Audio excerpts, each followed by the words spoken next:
ഞാൻ നിന്നെ അത്യാവശ്യമായിട്ട് കാണണമെന്ന് പറഞ്ഞത് വേറൊന്നും കൊണ്ടല്ല മോനെ. ആ സാഗറുണ്ടല്ലോ, അവനും നിന്റെ ഏട്ടത്തി തമ്മില് ഇപ്പൊ വലിയ അടുപ്പത്തില്ല. അതെനിക്കറിയാം. ഏട്ടത്തി വൈകി വരുമ്പോഴൊക്കെ സാഗറിന്റെ ഒപ്പം പോകുന്നൊക്കെ ഞാനുൾപ്പെടെ എല്ലാവരും സംശയിക്കുന്നത്. എന്നാ കേട്ടോ, അധികം വൈകാതെ അങ്ങനെ ഒരു വാർത്ത നമുക്കൊക്കെ കേൾക്കാൻ പറ്റും. അത് സാഗറ് നമ്മളെയൊക്കെ കേൾപ്പിക്കും. എടാ മോനെ, ഞാൻ നിന്നോട് സൂചിപ്പിച്ചില്ലായിരുന്നോ, സാഗർ എന്ന് പറയുന്നത് എന്റെ സൃഷ്ടിയാ. ഞാൻ അവനെ വിലക്കെടുത്തത് മഹാലക്ഷ്മിയുടെ മനസ്സിനെ സ്വാധീനിക്കാൻ വേണ്ടിയിട്ടാ. അല്ല, അതിനവനെ കഴിഞ്ഞിട്ടുമുണ്ട്. എങ്കിലും അവനെ നീയും കരുണയൊക്കെ ഒന്ന് സഹായിക്കണം. എങ്ങനെ?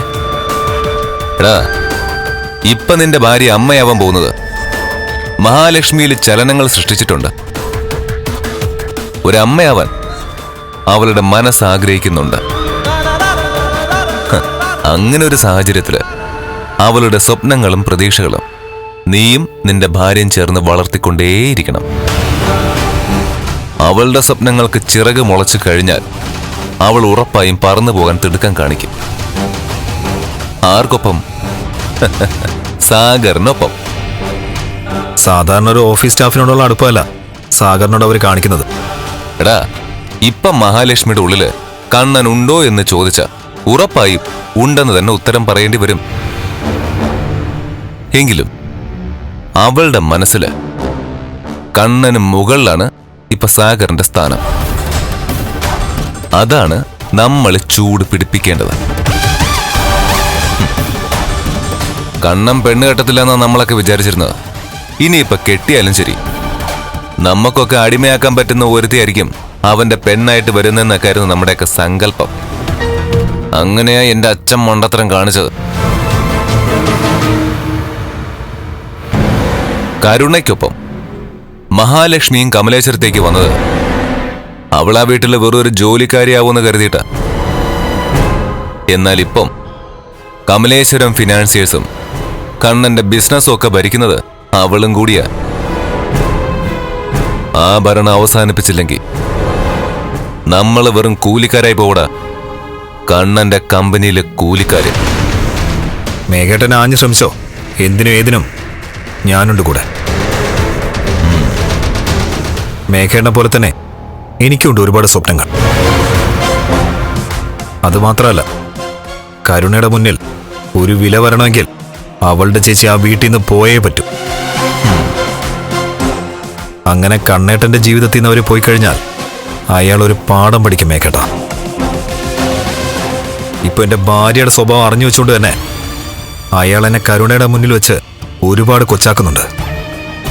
അതിനൊക്കെ മഹാലക്ഷ്മി എന്ന ഭാര്യയെ അയാളുടെ ജീവിതത്തിൽ നിന്ന് എടുത്ത് കളഞ്ഞിട്ട് വേണം നമുക്ക് പ്രതികാരം ചെയ്യാൻ.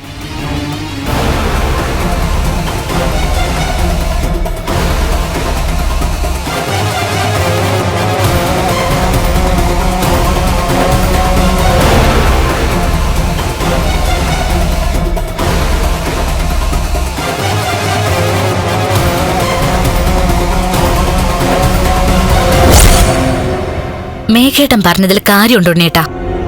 സാഗർ അവൾക്ക് ആങ്ങളെയാണെന്നൊക്കെ അവൾ പറഞ്ഞുകൊണ്ട് നടക്കുന്നത്.